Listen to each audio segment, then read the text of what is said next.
Hi, church. I'd love to think with you for just a moment about the holiness of God. When you hear the word holiness, what do you think of? For many of us, I imagine, that is not really something that comes up very often in our minds. And yet it is an enormously important part of who God is. God is pure, God is perfect, God is set apart. He is dedicated to what's good. He is separate from what's bad. And that's actually a wonderful trait of God.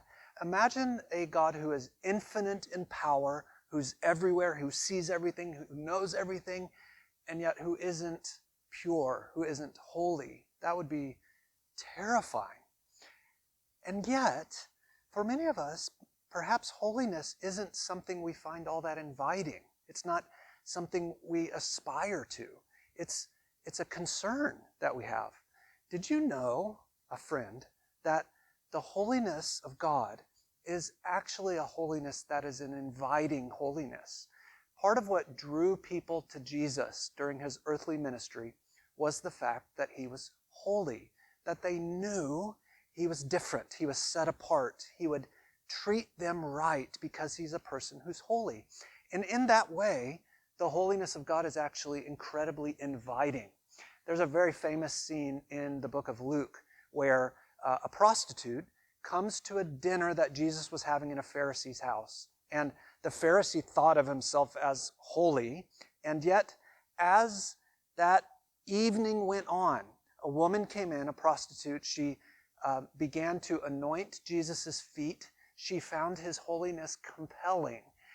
And that Pharisee had a thought that Jesus knew, and that thought revealed something he didn't understand.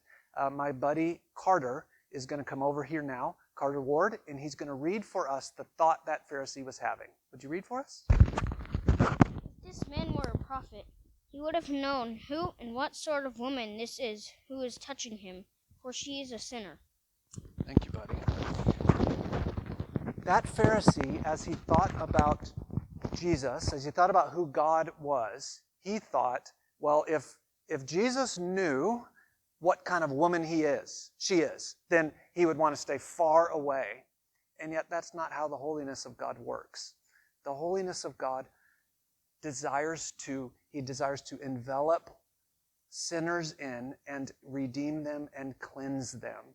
And so that woman intuitively knew. She knew that Jesus' holiness was a courageous, compelling holiness. And so she yearned for herself to be close to Jesus and to be set right. I hope that you'll think of Jesus' holiness in that way. And in that way, of course, Jesus is better.